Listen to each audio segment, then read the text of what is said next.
Hello everyone. तो जैसे कि हम सबको पता ही है कि आज जो है आईबीपीएस का कैलेंडर आ गया 2022 के लिए। तो उसमें उन्होंने सारी डेट्स बता दी हैं कि कब प्री एग्ज़ाम होना है, कब मेंस एग्ज़ाम्स होने हैं आईबीपीएस क्लर्क के, IBPS PO, SO and IBPS RRB के।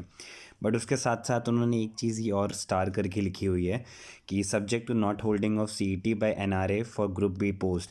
तो इसको लेके काफ़ी डाउट्स हो रहे हैं स्टूडेंट में, और काफ़ी स्टूडेंट्स ये भी कंफ्यूज हो रहे हैं कि क्या एसबीआई क्लर्क और आरबीआई असिस्टेंट की जो नोटिफिकेशन एक्सपेक्टेड है इस ईयर, तो वो भी क्या इसमें आएगी। तो ये वीडियो उसी के रिगार्डिंग होने वाला है, जिसमें मैं जो भी आपके सारे डाउट्स हैं वो एक बार क्लियर कर देता हूँ, ताकि आपको क्लैरिटी मिल जाए और उस बेसिस से आप प्रिपेयर कर सकें।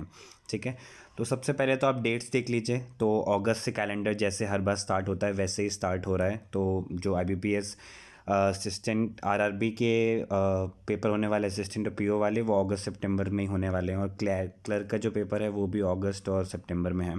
ठीक है, ऑफिसर वाला जो आईबीपीएस पीओ और एसओ है वो अक्टूबर और दिसंबर में होना है। ठीक है, तो ये जो है ये बेसिक पहले डिटेल्स हैं। उसके बाद इस जो लाइन का मतलब सबसे पहले तो ये है कि ग्रुप बी पोस्ट, तो ग्रुप बी पोस्ट तो इसमें खाली वो होल्ड नहीं करेंगे जिसमें ऑफिसर वाले हैं। तो ये जो खाली अगर इस साल सीईटी आता भी है तो वो खाली क्लरिकल एग्ज़ाम के लिए होगा। ठीक है, तो आप ये मानिए कि उसमें जो आरआरबी के असिस्टेंट वाला एग्ज़ाम होता है और जो आईबीपीएस क्लर्क वाला एग्ज़ाम होता है, ये उस चीज़ के लिए वैलिड है।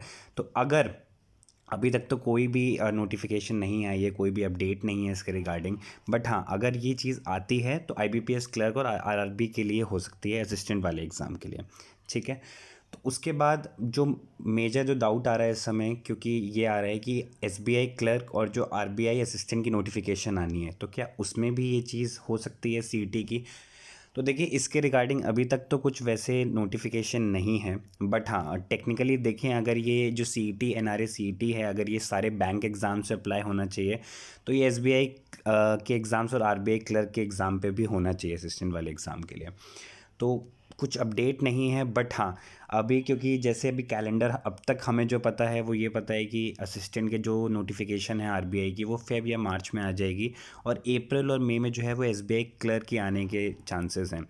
तो देखिए अगर तब तक सीईटी की तरफ से कुछ भी अपडेट आ जाता है तो ये एग्ज़ाम कंडक्ट होंगे उनके अंडर, वरना जैसे ये पहले होते रहे हैं, जैसे नॉर्मल अभी जो प्रोसेस चल रहा है उसी प्रोसेस में जो है ये कंडक्ट होंगे।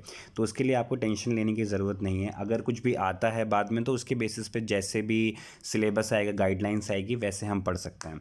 ठीक है, और लास्टली सबसे इम्पॉर्टेंट चीज़ ये है कि सीईटी का पैटर्न क्या होने वाला है और कैसे प्रिपेयर करें। तो सबसे बड़ा डाउट ये भी है कि पैटर्न क्या होगा, क्योंकि उसमें ये भी बोला गया था कि एसएससी भी इंक्लूड होगा, बट एसएससी का कैलेंडर तो आ चुका है। तो एसएससी जो है वो तो सीईटी में कंडक्ट नहीं होने वाला है इस साल, वो कंफर्म्ड है। ठीक है, तो इसके लिए देखिए सबसे पहली चीज़ मैं ये बोलूँगा कि आपको बिल्कुल भी टेंशन लेने की ज़रूरत नहीं है। अभी आप जिस तरीके से अपनी प्रिपरेशन कर रहे हैं, करते आए हैं, आप वैसे ही प्रोसीड करिए। ठीक है, जो भी करंट अफेयर्स है, कॉन्ट है, रीजनिंग है, ये तो आप पढ़ते ही रहिए, इंग्लिश है, ये चार चीज़ें हैं, ये तो आप पढ़ते ही रहिए। तो वैसे भी अगर पैटर्न कुछ चेंज भी होता है तो ये तो चीज़ें रहेंगी ही रहेंगी। क्या कैसे पैटर्न चेंज होगा वो किसी को भी नहीं पता है अभी। तो अभी बेस्ट यही है कि आप अपनी प्रिपरेशन को, इस वजह से अब सीईटी आ गया है, आ गया है या आने वाला है, इसको लेके आप टेंशन लेके अगर अपनी प्रिपरेशन रोक देंगे तो वो सही नहीं होगा। तो अपनी आप प्रिपरेशन कंटिन्यू रखिए, करंट अफेयर्स जो भी है वो करते रहिए, मॉक्स लगाते रहिए, और जब भी अगर पैटर्न कोई चेंज आता है तो उसके बेस पे जो है वो उतना चेंज करना डिफ़िकल्टी नहीं आएगी। बट अगर आपने प्रिपरेशन एकदम हॉल्ट कर दिया और उसके बाद फिर आप प्रिपरेशन अपनी स्टार्ट करने की सोच रहे हैं तो बहुत दिक्कत हो जाएगी आपको। तो अभी कोई भी टेंशन लेने की ज़रूरत नहीं है, अपना प्रिपरेशन करिए। ठीक है, और मुझे नहीं लगता है कि आरबीआई असिस्टेंट और एसबीआई क्लर्क का जो एग्ज़ाम है वो सीईटी के अंडर आएगा इतनी जल्दी। मुझे नहीं लगता है कि कुछ नोटिफिकेशन उसके रिगार्डिंग आ जाएगी। तो अपनी आप जैसे आप प्रिपरेशन कर रहे हैं कंटिन्यू रखिए। ठीक है, बाकी अगर कुछ भी और डाउट है तो डेफिनेटली आप कमेंट करके मुझे पूछ सकते हैं, और चैनल को सब्सक्राइब कर लीजिए, ताकि और भी जो बैंकिंग रिलेटेड न्यूज़ हैं, अपडेट हैं, वो मैं आपको इस चैनल पे आगे की वीडियोज़ में बताता रहूँगा। Thank you and all the best for your preparation.